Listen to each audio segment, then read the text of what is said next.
শখের জামাইয়ের সাথে ঘুরতে বেরিয়েছিলাম। ঘুরতে গিয়ে মাঝ রাস্তাতে তুমুল ঝগড়া বেঁধে গেল। মেয়ে মানুষ যদি একবার বুঝে যায় তার শখের পুরুষ তাকে আর ভালোবাসে না, তবে সে নারীকে আপনি দুনিয়া দিয়ে দিলেও কিন্তু তাকে আর আগের মতো পাবেন না।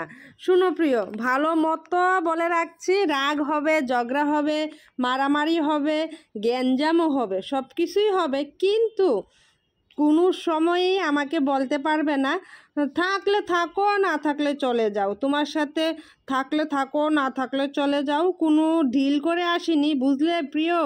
বুঝলে নাকি আবারও বলতে হবে? যাই হোক, তোমাদের সাথে কথা বলতে বলতে কিন্তু আমরা সেজেগুজে মণ্ডপে চলে আসলাম। বেশ, মানে এটা ছিল আমাদের নারায়ণগঞ্জের গিরিধারী মন্দিরে আর কি। অনেক লোকজন দেখো নিচ থেকে উপর পর্যন্ত। মানে গিরিধারী মন্দিরে আমি এর আগে ঠাকুর দেখতে আসিনি, এবার মনে হচ্ছে প্রথম দুর্গাপুজোয় আর কি। অনেক পুজো হয়, মানে দুদিন সারাদিন রাত দেখলেও বোধহয় শেষ হবে না, এরকম অবস্থা আর কি। অনেক পুজো হয়।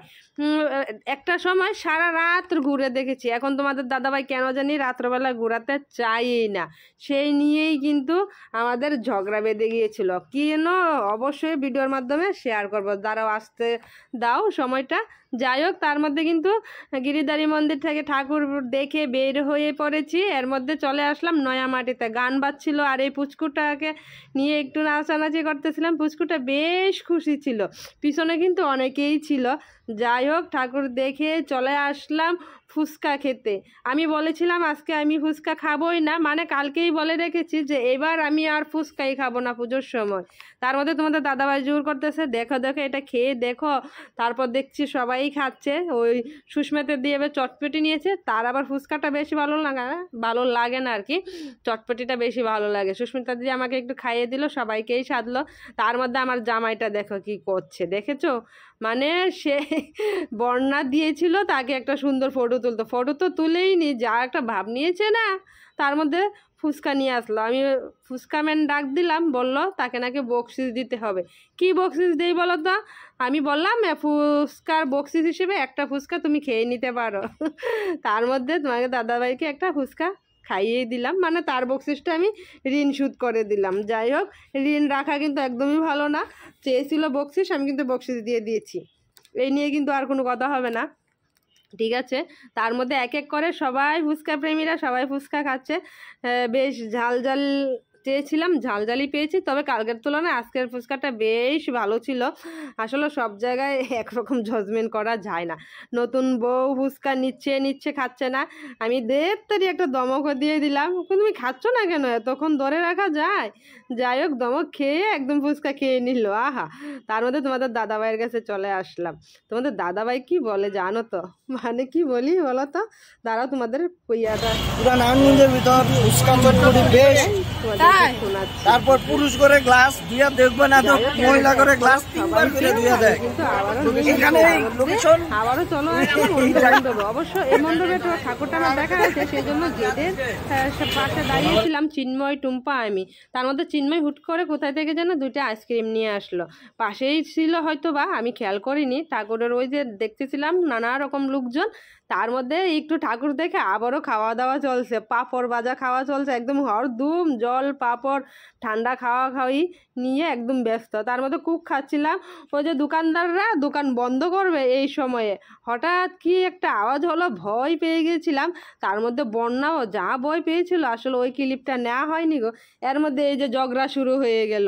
এই যে রাস্তার মধ্যে একটু ভিডিও করতেছিলাম, এই যে আমি একটু ভিডিও ক্লিপ নিচ্ছিলাম, তার মধ্যে কেন আমি ভিডিও ক্লিপ নিচ্ছি তাই নিয়ে তার সাথে আমার বেশ অনেকটা সময় ঝগড়া।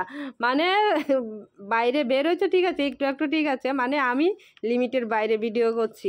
তার মধ্যে মোবাইলটা যদি সুমারে নিয়ে যায় তার এসে ওই চিন্তা, মানে তার সাথে বেরোলে আমি মোবাইল নিয়ে ভিডিও করতেই পারি না। যাই হোক, তার মধ্যে ঝগড়াঝাটি করে একটু ভিডিও করছি, তার মধ্যে চলে আসলাম এটাতে আমলাপাড়া। আমলাপাড়া নিয়ে এটা, হ্যাঁ হ্যাঁ ঠিকই আছে আমলাপাড়া। মানে কখন কোন জায়গায় ঢুকছি কিছুই বুঝতে পারছি না গো। মানে এত লোকজন, দেখো কত দূর থেকে আমি দাঁড়িয়ে আছি যে সামনে গিয়ে একটা ফটো তুলবো না মায়ের মূর্তিটা মুখটা একটু দর্শন করব কেমন হয়েছে, সেই রকমটা আর নেই। দেখো পিছনেও দেখো সামনেও দেখো কি অবস্থা, দেখেছো? মানে এতটা প্যারা নিয়ে আমাদের ঠাকুর দেখতে হয়। যাই হোক শেষমেশ একটুখানি সামনে আসতে পারলাম, একটুখানি অর্ধেকটা দেখতে পাচ্ছি। মানে এগুলো গলির ভিতরে তো, সেজন্য এরকমটা হয় আর কি। তার মধ্যে এই যে অনেক লোকজন এক এক এক এক করে দেখে নিচ্ছি। তার মধ্যে তোমাদের দাদাভাইয়ের সাথে আবারও ঝগড়া বেঁধে গেল। কি যে একটা অবস্থা জানো না। তার মধ্যে বললাম চলো না একটু দুজন ওই যে কাপল করে না, যে লাইটিংয়ের সামনে সুন্দর হাত ধরাধরি করে একটা ভিডিও করে, তাকে বললাম করতে। সে বলে কি আমার নাকি কত পিতলা শখ, এই তার মাজা ব্যথা কোমর ব্যথা, সে কত রকমের বাহানা যে করতেছে, একটা ভিডিও করবে না একটা ফটো করবে না। এই যে দেখো সামনে নিয়ে আসছি, তারপর কি বলছে আমার মাজা ব্যথা আমার গাড় ব্যথা আমার শরীর ব্যথা আমার পা ব্যথা আমি হাঁটতে পারছি না। কি একটা ব্যথার রুগী নিয়ে পড়ছি আমি, এইরকমটা আমি বলতেছিলাম। আর আমাকে কি বলছে জানো তো, আমার ভিডিও 12টা বাজে গেটের সামনে কিন্তু সুন্দর সুন্দর খেলনাপাতি আছে বাচ্চাদের জন্য। আমি কোনো রকম ভাবে তার সামনে ভিডিও করতে পারি না, ক্লিপ নিতে পারি না। যাই হোক ঝগড়া করতে করতে এখন বাইরেতেই চলে যাব, বাসায় চলে যাব। আর গেটের সামনে সুন্দর সুন্দর বাচ্চাদের খেলনাপাতি, এগুলি না আমার খুব ভালো লাগে। তার মধ্যে ঝগড়া এই যে আবারও শুরু হয়ে গেল ঝগড়া করতে করতে এখন বাসায়ই চলে যাব। যা আর ঠাকুর দেখবো না।